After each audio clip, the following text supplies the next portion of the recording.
Bom, boa tarde. Eu gosto sempre de começar o estudo agradecendo aos mentores espirituais da casa, agradecendo à direção da casa, a oportunidade de realizar um trabalho e, sobretudo, a oportunidade de estar aqui, desfrutando desse ambiente de fraternidade, disputando dessa paz que reina aqui nesse salão, que isso, tanto para mim quanto para vocês, renova muito as nossas energias. Bem, a casa quase sempre me deixa a escolha do tema livre. Então, eu tenho procurado analisar bem, dissecar bem o capítulo 5, que é aquele bem-aventurados os aflitos. Bom, é uma bem-aventurança que, na realidade, só pôde ser bem entendida a partir do surgimento do Espiritismo, não é? Porque bem-aventurado é feliz. Quem pode se julgar feliz na aflição?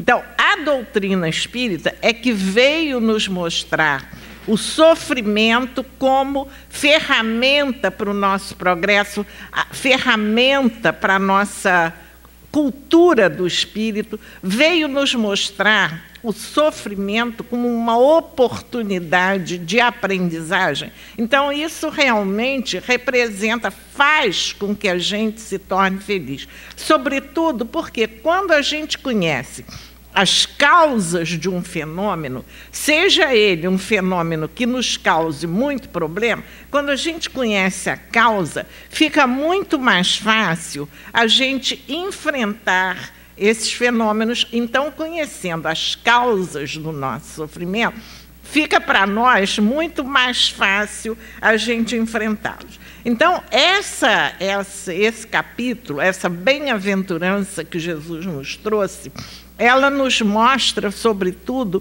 a justiça divina, né? É o princípio da reencarnação, ditado pela justiça divina e regido pela lei de causa e efeito. A gente, quando analisa as causas do nosso sofrimento, a gente logo conclui, logo vê que os nossos sofrimentos são consequências de atitudes nossas. Bem, eu escolhi o item para hoje, o bem e o mal sofrer. É o item 18 desse capítulo 5. É o item 18 desse capítulo 5. Eu escolhi o bem e o mal sofrer porque, nesse item, quem faz a análise é o espírito Le Cordaire. Ele fez essa instrução no Evangelho em 1863. Então, ele nos mostra a maneira correta de enfrentar o sofrimento, e o mal sofrer é a maneira errada de se enfrentar o sofrimento, o que vai acarretar? A perda daquele sofrimento. A gente vai passar por aquilo, porque se está na nossa programação reencarnatória, nós vamos passar por aquilo e vamos perder aquele sofrimento. Então, eu escolhi esse mal e bem sofrer. Por quê? Porque se a gente está encarnado num planeta de expiação e prova, e quando a gente vai lá, no Evangelho, no capítulo 3, que há muitas moradas, o título é Há muitas moradas na casa do Pai.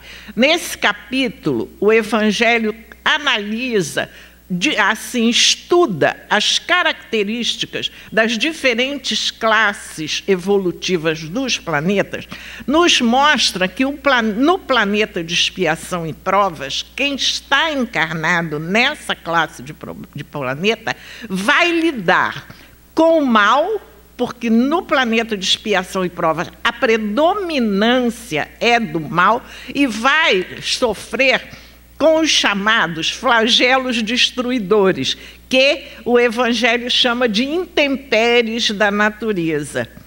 Porque é uma característica do planeta de expiação e provas, porque o flagelo, as intempéries da natureza, ajudam muito ao progresso espiritual e intelectual do homem.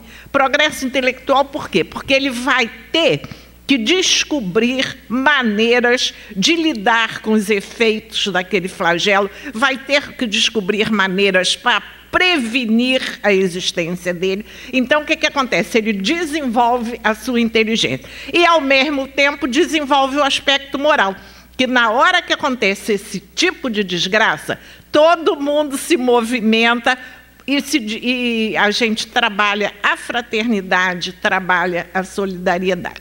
Então, se nós estamos encarnados num planeta de expiação e provas, o que mais vai acontecer na nossa vida é a gente se defrontar com o sofrimento. Por isso eu achei bem importante a gente se situar em como aproveitar esse sofrimento, né?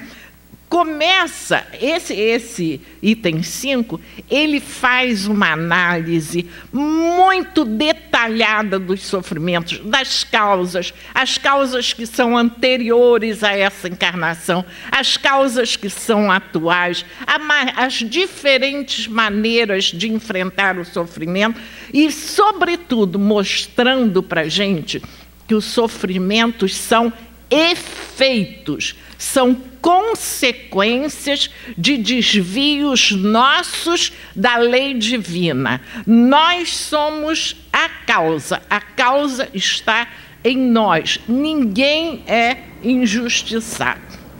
A gente, muitas vezes, ainda se defronta com as pessoas se sentindo injustiçadas, mas é muito bom que a gente esclareça isso. A causa está em nós. Bem, esse espírito Lacordaire, ele nos ensina a vivenciar o sofrimento de modo que esse sofrimento se torne proveitoso, que ele realmente represente para nós um resgate, que faça com que a gente possa recuperar o equilíbrio perante a lei divina.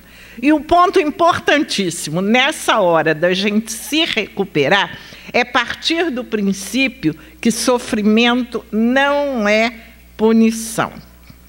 Durante encarnações passadas, em que nós peregrinamos por outras religiões, não é? Nos foi passada uma imagem de Deus, um Deus de uma figura antropomórfica, passaram para nós a imagem de um Deus que era um velho de barbas brancas, que nos punia nos nossos erros, que nos castigava. E todos nós temos isso arquivado no nosso perispírito, porque aqueles que tiveram a felicidade de encarnar nessa encarnação, numa família espírita, já conhecem um Deus diferente.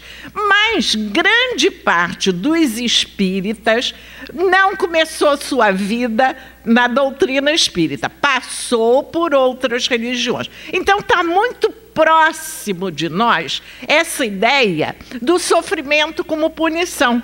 A gente precisa se policiar, se conscientizar muito disso, porque na hora da dor muito intensa e que a razão da gente... A gente é espírita, sabe que o sofrimento é uma forma da gente se recuperar.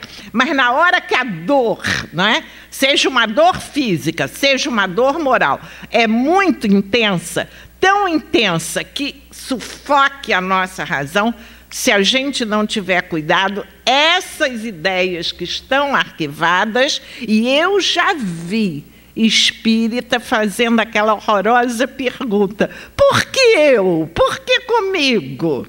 Entende? O que é isso? Isso é a revolta perante o sofrimento. E a gente sabe que todos que estão na Terra sofrem, porque o estágio de desenvolvimento de um espírito encarnado num planeta de expiação e provas é exatamente aquele que precisa se defrontar com a dor para poder progredir. Eu trouxe para vocês uma definição de sofrimento de Manuel Filomeno de Miranda, que eu vou ler aqui.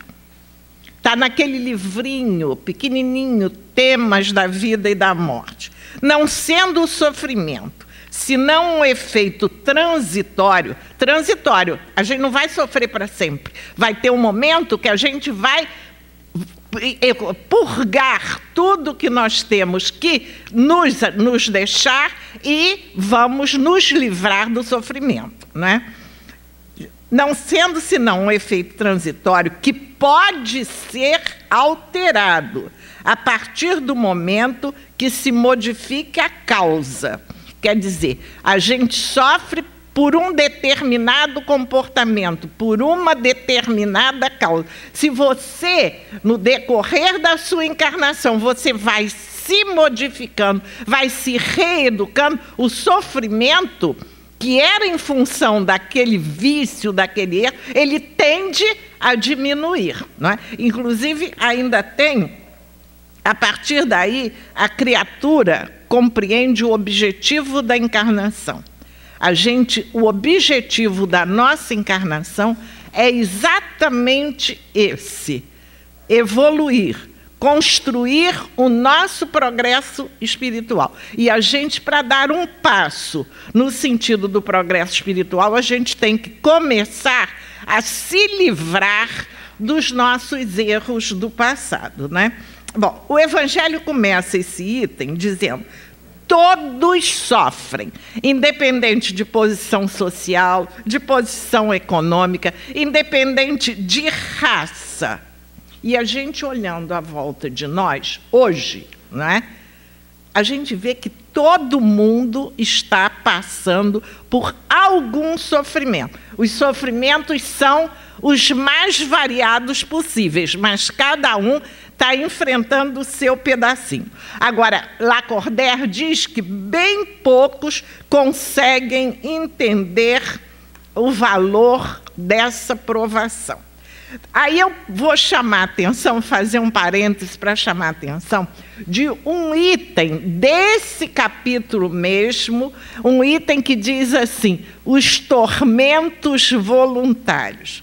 Então, repara bem, se nós estamos aqui para expiar os nossos erros por meio dos sofrimentos, tem gente que ainda aumenta esses sofrimentos com tormentos desnecessários, voluntários, que a própria pessoa procura. Vocês, se forem ao item, é o item um pouquinho mais adiante, é o 20 ou o 21. Esses tormentos voluntários são aqueles decorrentes de luta pela vida, pessoas que se exaustam de trabalho para conseguir recursos materiais, recursos financeiros, e aí é a inveja de quem progrediu, é a ganância, vão trazendo uma infinidade de sofrimentos. É a frustração, porque há pessoas que se envolvem de uma maneira tão violenta na luta pela conquista dos bens materiais que ela não vive. Pais e mães de família deixam de acompanhar a evolução, a educação dos filhos em função do ganho do recurso material, em função da disputa pela posição social. E aí essas criaturas adquirem aquela forma de personalidade que acaba gerando neuroses e psicoses, que elas vivem em função daquilo. Então, é tão forte a presença daquela luta neles, que quando eles conseguem uma determinada vitória, eles nem gozam aquela vitória, porque a atenção já está voltada para a conquista seguinte. Então, a criatura vai de conquista em conquista, esquecendo daquela colocação de que ninguém vai levar nada material daqui para o plano espiritual. Então, as pessoas abrem mão de coisas espirituais, de valores morais, de dotes do espírito, em função da conquista disso que é material. E não tomam conhecimento que tudo isso vai ficar aqui. Então, esse item 18, ele mostra bem a diferença entre enfrentar bem o sofrimento e enfrentar mal. Esse item faz a diferença nos dois modos de enfrentar o sofrimento.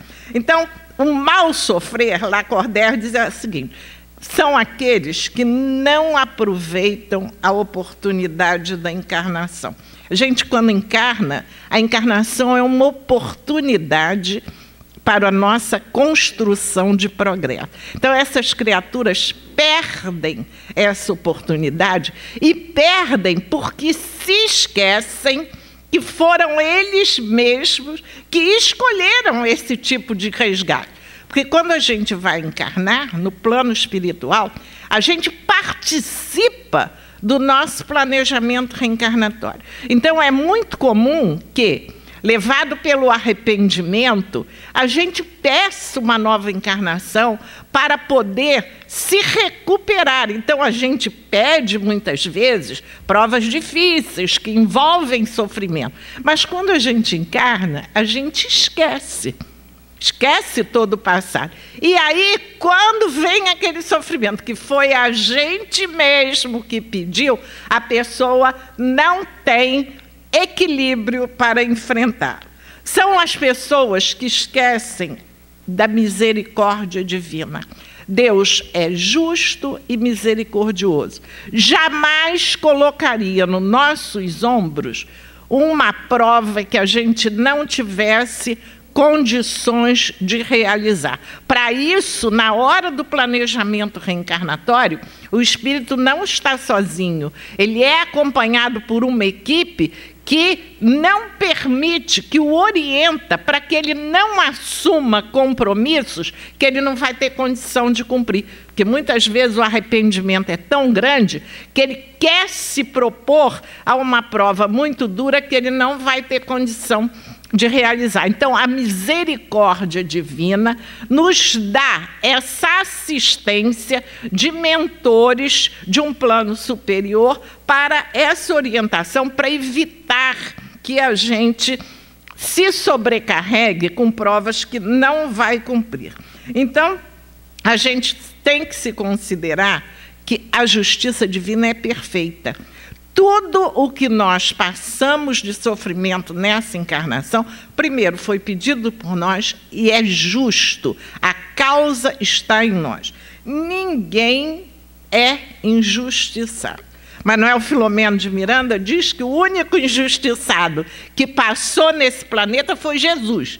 Mas ele passou por aquelas injustiças, tudo foi planejado por ele, para que ele permanecesse na memória da humanidade por todo sempre. Então, foi um planejamento dele como governador da Terra, ele mesmo que determinou o momento que ele viria. Então, não é propriamente um injustiçado. Manuel Filomeno fala porque realmente ele passou por algo que não merecia, né? Então, também não sabem sofrer ou sofrem mal aqueles que se revoltam, que se lamentam e, sobretudo, os que desanimam. Esses desperdiçam a oportunidade da encarnação. E, além de desperdiçar, eles vão ter que retornar ao planeta de expiação e provas para uma nova encarnação de expiação. E, olha bem, provavelmente já não é a primeira. E, provavelmente, é isso que está acontecendo com a gente.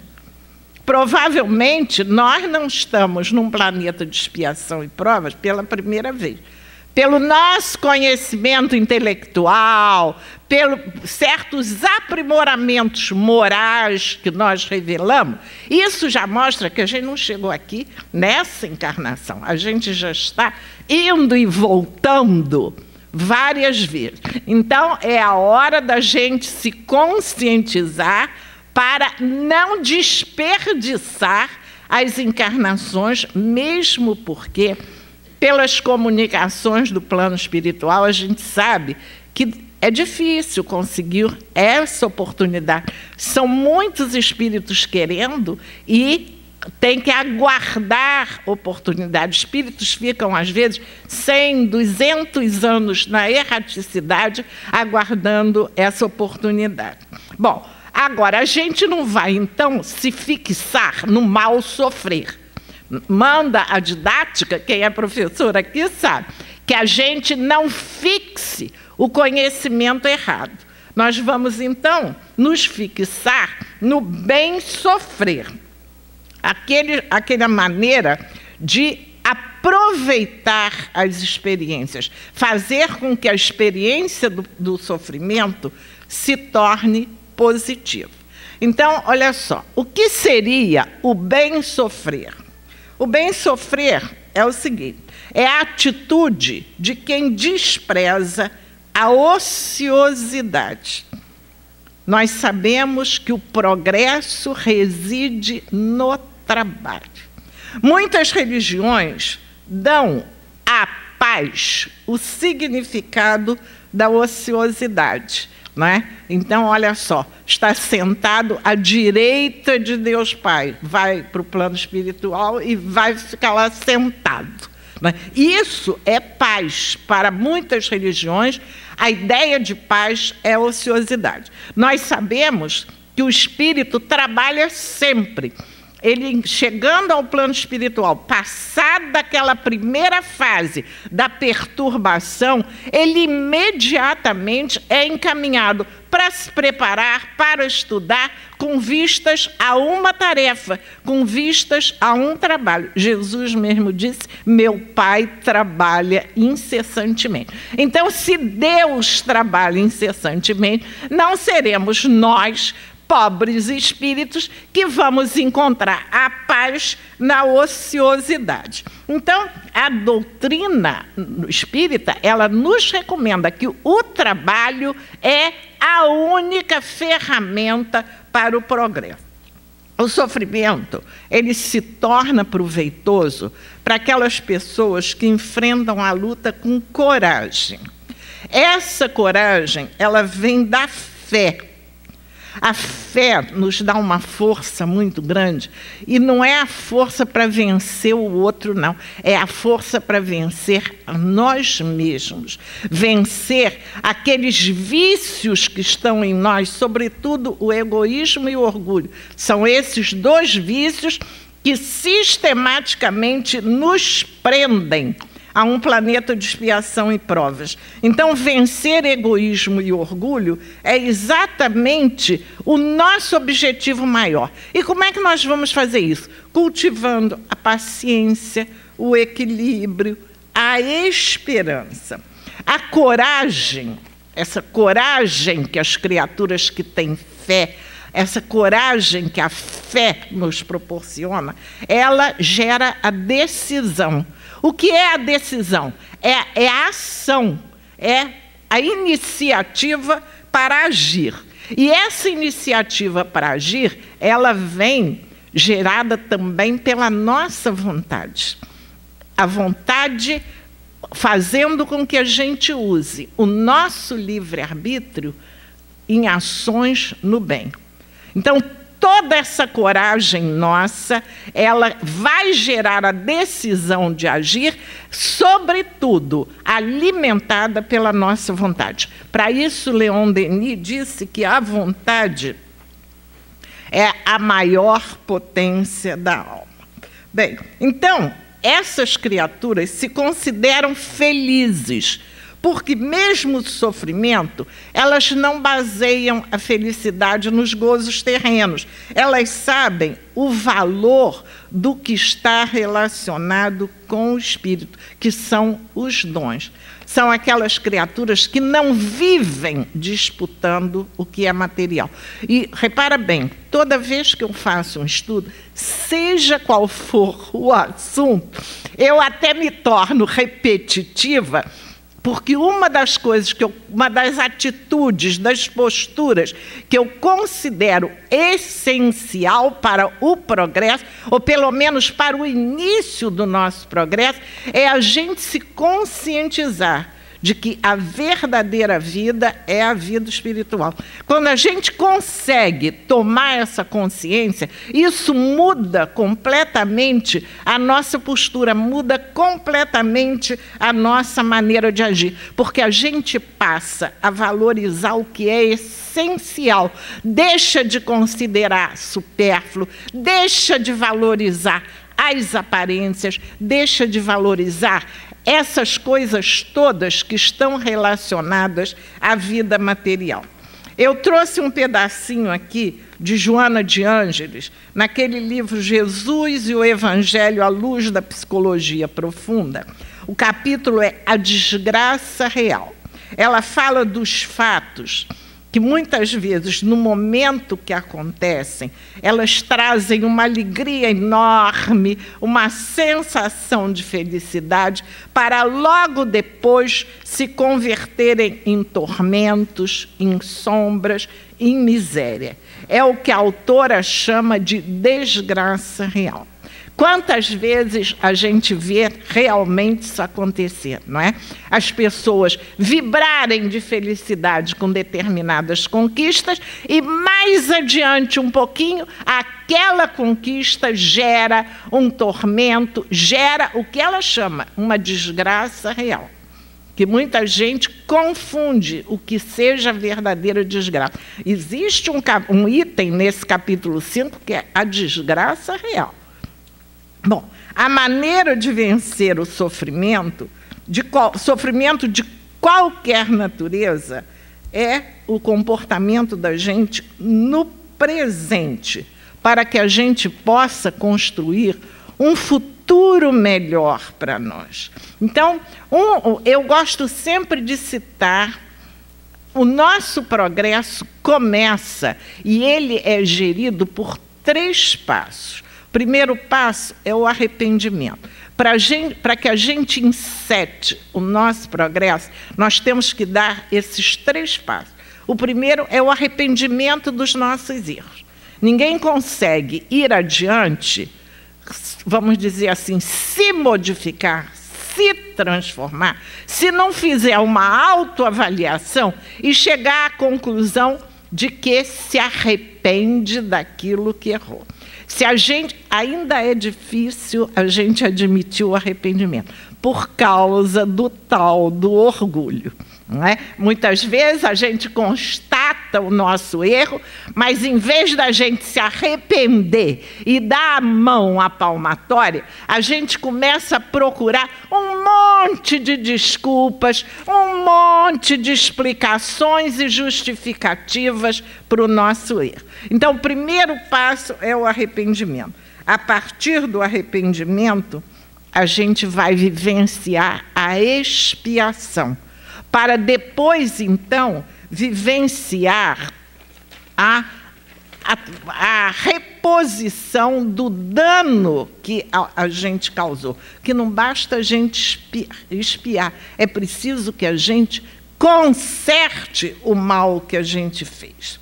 Bem, Jesus nos deixou uma boa lição do que seja o bem sofrer, quando ele disse que a gente vivesse nesse mundo como homens do mundo, mas sem se deixar dominar pelas coisas do mundo. Quer dizer, sem se deixar dominar por aquelas coisas que são exclusivamente relacionadas à vida material. Ele repisou isso muitas vezes, quando ele disse, não vos afadigueis pela posse do ouro. A posse do ouro aí não é somente o bem material, não. É também a posição social, aquelas atitudes que satisfazem a nossa vaidade. Ainda falou assim, não vos afadigueis pela posse dos tesouros que as traças roem e a ferrugem corrói. É exatamente isso, que a gente não valorize excessivamente toda essa carrada de coisas que tem a ver com a vida material, porque na hora que a gente partir, isso tudo vai ficar aí. A gente não vai levar nada. Só vamos levar conosco os dons que nós aperfeiçoamos, os dons intelectuais, todo aperfeiçoamento que a gente fizer no nosso intelecto é uma aquisição para o nosso espírito. Os nossos dons artísticos são progresso para o nosso espírito. E os dons morais que a gente cultivar, as virtudes que a gente cultivar e conseguir incorporar a nossa personalidade, esses dons seguirão conosco. Agora, Jesus, ele jamais recomendou nem ociosidade, nem imprevidência, mas ele recomendou que a gente não se afligisse com a aquisição do supérfluo em detrimento do essencial. E é isso que a gente precisa prestar muita atenção à nossa volta, porque isso está acontecendo à nossa volta. São nossos filhos, são nossos vizinhos que estão empenhados nessa luta quase homérica pela conquista, não é, do bem material, pela conquista do poder. Muitas vezes não é propriamente o bem material em dinheiro, não, é o poder. Eu tenho a impressão, e aliás, quando eu faço essa minha colocação, muitas pessoas concordam comigo. As pessoas valorizam mais o poder do que o dinheiro. Pessoas lutam para poder ser quem está acima numa situação, para ser quem está dando a ordem, quem está dando a palavra final. Gente, isso existe nas organizações religiosas, onde o poder, o estar na posição mais alta, não envolve 10 centavos. Mas a criatura quer ser a que está em cima. Isso envolve tanto para estar bem em cima, como até mesmo nas camadas de baixo. Onde eu moro, no prédio, houve um negócio lá que surgiu que um porteiro tinha que ser eleito o porteiro-chefe. Olha, a briga que deu para ser porteiro-chefe, não ia ganhar 10 centavos, não tinha uma gratificação, não tinha nada, mas foi uma vez que acabou não tendo mais porteiro-chefe. Não pôde ter porteiro-chefe porque a briga foi... Então, essa luta pelo poder, ela é a satisfação do orgulho, não é? O bem material é a satisfação do egoísmo, ter. Ele considera mais o ter do que o ser. Agora, existe uma preponderância muito grande do orgulho. Então, a criatura quer o poder. Gente, o orgulho, ele é mais violento e mais poderoso que o egoísmo. O egoísmo é filho do orgulho. A pessoa é egoísta para ter mais, para com o ter mais satisfazer a sua vaidade. Bom, nesse capítulo, o Evangelho também fala da possibilidade da gente poder abrandar os nossos sofrimentos. A gente vem com um planejamento reencarnatório, com um determinado volume de sofrimento, mas a gente pode abrandar esses sofrimentos pela forma como a gente vivencia. É exatamente isso que o item diz, o bem e o mal sofrer. Se a gente se posiciona de uma forma que vai enfrentar com equilíbrio, com coragem, com determinação, com fé, o sofrimento, a gente vai ter condições de modificar esse sofrimento. É aquela colocação de Pedro, não é? Um gesto de amor cobre uma multidão de pecados. A gente se posiciona numa atitude de caridade, de prestação de solidariedade aos nossos irmãos. Quanto dos nossos sofrimentos que estavam planejados para essa encarnação podem não ser eliminados, mas pelo menos podem ser atenuados. Naquele livro Renovando Atitudes, Hamed tem um capítulo que é a arte da aceitação. Aceitar o sofrimento É um passo muito importante para vivenciá-lo bem e, consequentemente, tornar esse sofrimento proveitoso. Aceitar a nossa realidade de espíritos imperfeitos. Essa aceitação nos faz ver com lucidez o ponto de partida para a nossa transformação, porque só conseguimos modificar aquilo que aceitamos em nós. A gente, para se transformar, tem que aceitar que nós somos imperfeitos, aceitar que nós erramos, é aquilo que eu falei. Se a gente não aceita, a gente começa a justificar, começa a explicar, e aí não vai se transformar nunca. A aceitação, ele continua, é a atitude própria dos adultos serenos e equilibrados, que possuem senso de justiça porque enxergam a vida através da visão da eternidade. Quer dizer, são aqueles que veem a vida como a vida espiritual. Aqueles que veem que esta vida, esta encarnação que nós estamos passando agora, ela nada mais é do que uma estação naquela viagem que a gente faz a caminho da perfeição. Hoje nós estamos aqui, mas a nossa verdadeira vida é essa estrada toda. Aquela pergunta 100 do Livro dos Espíritos, que tem a classificação dos espíritos com suas características, que mostra desde o mais primitivo até o anjo, todas as características, aquilo ali é uma escala para a gente olhar de onde a gente veio, onde a gente está e o que a gente ainda tem que percorrer, não é? Bem, é preciso, ele diz ainda, fugir da atitude de reagir ao sofrimento pela negação, não aceitando. E é uma reação instintiva. É quando a gente ouve aquela pergunta, por que comigo? Gente, essa pergunta é tão comum, não é? Muito comum, porque é a tal história, a dor, o problema moral, ele sufoca o nosso raciocínio. Então, nós espíritas temos conhecimento perfeito, claro, da razão do sofrimento, por que nós estamos sofrendo. Mas na hora que a dor é violenta, a gente mesmo diz assim, mas meu Deus, o que eu fiz? Né? Eu já vi uma dizer, atirei pedra na cruz. Entende? Por quê? Porque isso ainda está arquivado em nós.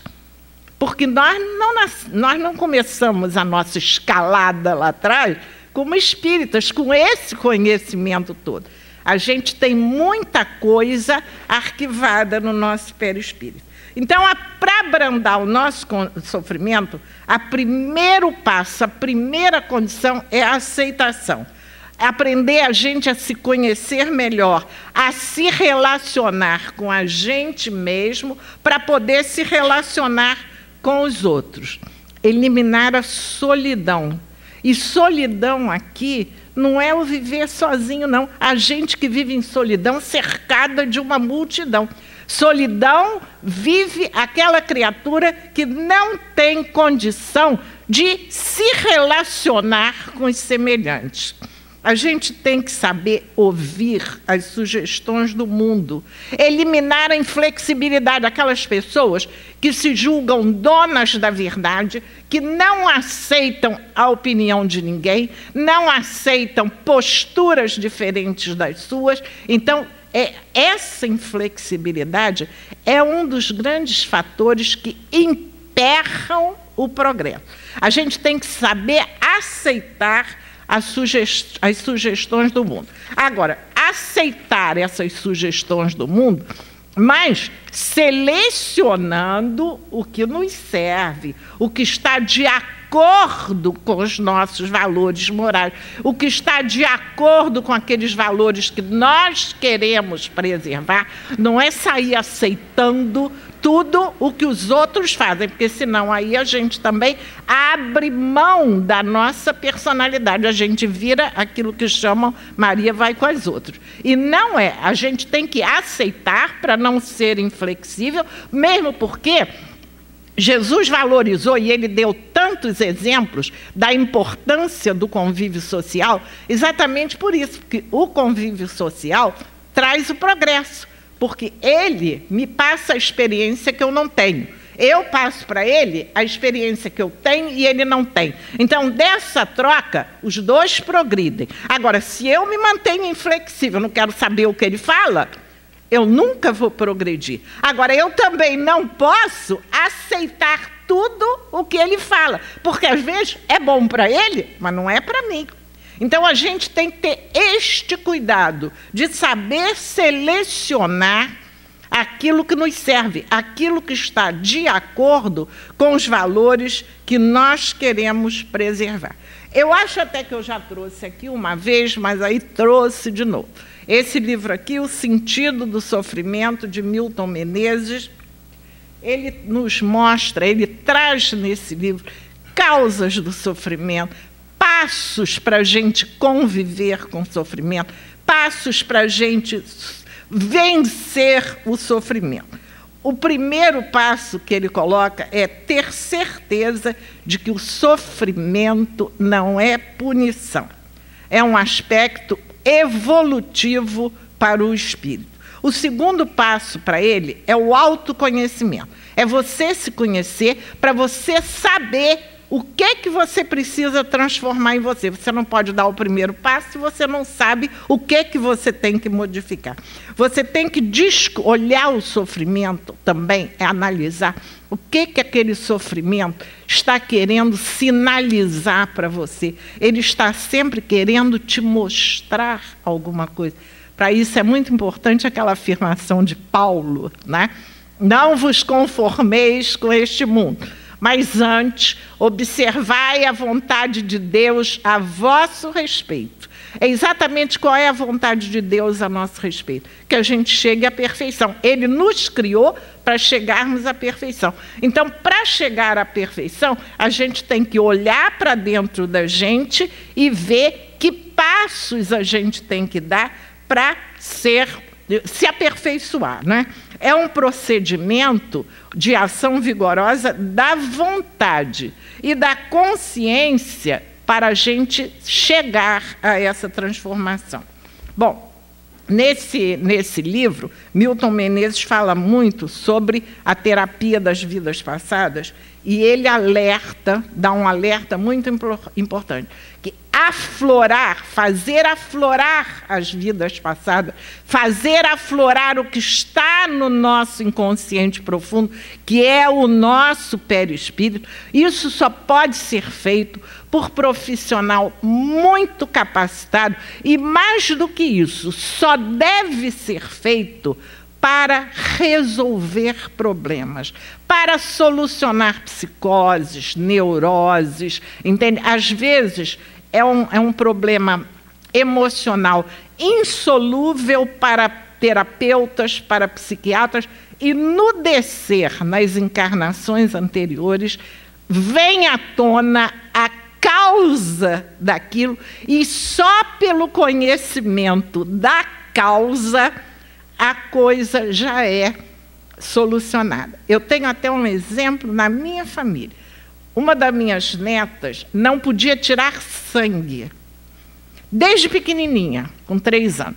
Se ela fosse ao laboratório para tirar sangue, ela gritava de uma tal maneira que só conseguiam tirar o sangue quando ela desmaiava. E isso permaneceu até a idade adulta.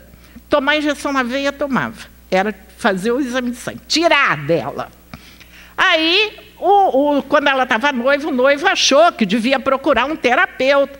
Foi a um psicanalista, o psicanalista desceu até a vida intrauterina e não descobriu nada, mandou para ele. O próprio psicanalista ligou para ele, ele atendeu a minha neta na UFRJ, logo na vida passada, na encarnação anterior. Ela teve uma encarnação muito rápida, ela nasceu em 1980. Ela morreu na guerra de 39 a 45. Então, ela ficou muito pouco tempo desencarnada. E ela morreu num campo de concentração, os nazistas fazendo a experiência de tirar todo o sangue para ver até onde o ser humano resistia. Então, quando você ia tirar o sangue dela, vinha. Botar alguma coisa lá para dentro não era problema. Tomar uma injeção na veia não era... Só no tomar conhecimento que aquilo, que ninguém ia tirar o sangue dela todo, o problema se resolveu. Então, ele chama a atenção que só deve ser acessado nesse tipo de caso, para solucionar problemas de neuroses psicóticas. Que, repara bem, as pessoas são muito vaidosas, então, muitas vezes, você não está satisfeita com a tua posição social nessa vida, e você quer acessar para trás para ver se você foi rainha em alguma vez. Eu conheço uma que foi com a certeza de que tinha sido uma rainha, e ela ficou perturbada, e ela está perturbada até hoje. Porque ela desceu e não foi rainha nunca. Então, é uma coisa muito séria. E por isso que ele recomenda também o cuidado com o profissional. Porque um profissional sério, ele não vai fazer uma coisa dessa, né? Bom, então, como reflexão para o estudo de hoje, vamos pensar e fixar só o bem sofrer. Cultivar a fé, aquela fé na justiça divina, aquela fé que nos dá coragem, aquela fé que aciona a nossa vontade, a nossa confiança nessa justiça. A gente sabe que tudo que chega para nós, nós temos condição de passar por aquilo. Esse sofrimento que nos chega foi escolhido por nós, e tudo baseado na lei de causa e efeito. Tudo o que nós façamos são efeitos, as causas estão em nós. E para vivenciar com aprimoramento o sofrimento que nos chega, é a cultura das virtudes, a paciência, principalmente. Repara bem, é preciso cultivar a paciência começando dentro da nossa casa, dentro da nossa família. Geralmente, dentro da nossa família, estão aqueles acertos que precisam ser feitos e que dependem muito da nossa paciência, que só vão ser resolvidos pelo nosso amor, pela nossa dedicação. Então, começar dentro da nossa família, estender ao grupo de trabalho, ao grupo de vizinhança. Às vezes o chefe é triste mesmo. Vamos ter paciência, vamos ser tolerantes. Agora, isso tudo não só com relação ao nosso semelhante, com relação a nós mesmos também. Uma vez detectados nossos erros, vamos partir, primeiro passo é nos perdoar. A gente só pode se transformar a partir do momento que a gente se perdoa. A consciência do erro não é para a gente ficar estacionado no sentimento de culpa. Se conscientizar do erro é exatamente para não repetir aquele erro. O erro é ferramenta para a gente se aprimorar. Então, olha só. Dá tempo de eu ler? Ele tem aqui no final do livro, ele faz uma comparação sobre o que é importante e o que é supérfluo. Ele conta uma história que é a nossa mochila. Eu vou ler essa colocação dele, para depois a gente encerrar com essa colocação. A gente colocar dentro da nossa mochila aquilo que é essencial, não ficar carregando coisas que são supérfluas. Muita gente deve conhecer, porque é um texto bem conhecido. A felicidade poderia ser vista como uma mochila que trazemos para a nossa viagem. Vamos colocando nessa mochila coisas que nos parecem importantes. Continuando a caminhada, vamos nos deparando com outras coisas que consideramos boas para nós. Chega num ponto que a mochila está cheia, pesada, para que a gente possa colocar dentro dela mais coisas boas que continuamos a encontrar. E precisamos escolher, então, o que vamos retirar da mochila. As decisões são difíceis. O sinal de que é preciso tirar alguma coisa da mochila pode ser a dor, que o peso dela passa a representar para nós. Essa dor nos sinaliza que possivelmente esteja na hora de retirarmos algo que está pesando, algo desnecessário para a nossa jornada. Finalmente, ao chegarmos perto do destino, veremos que a mochila é pequena, pois realmente necessitamos de muito pouca coisa para sermos felizes. Na maior parte do tempo da viagem, não precisamos de tantas coisas assim. Muitas dessas coisas, que parecem tão importantes num dado momento, transformam-se em verdadeiro suplício. O que será que eu preciso, então, carregar na minha mochila? O que realmente é essencial para a viagem.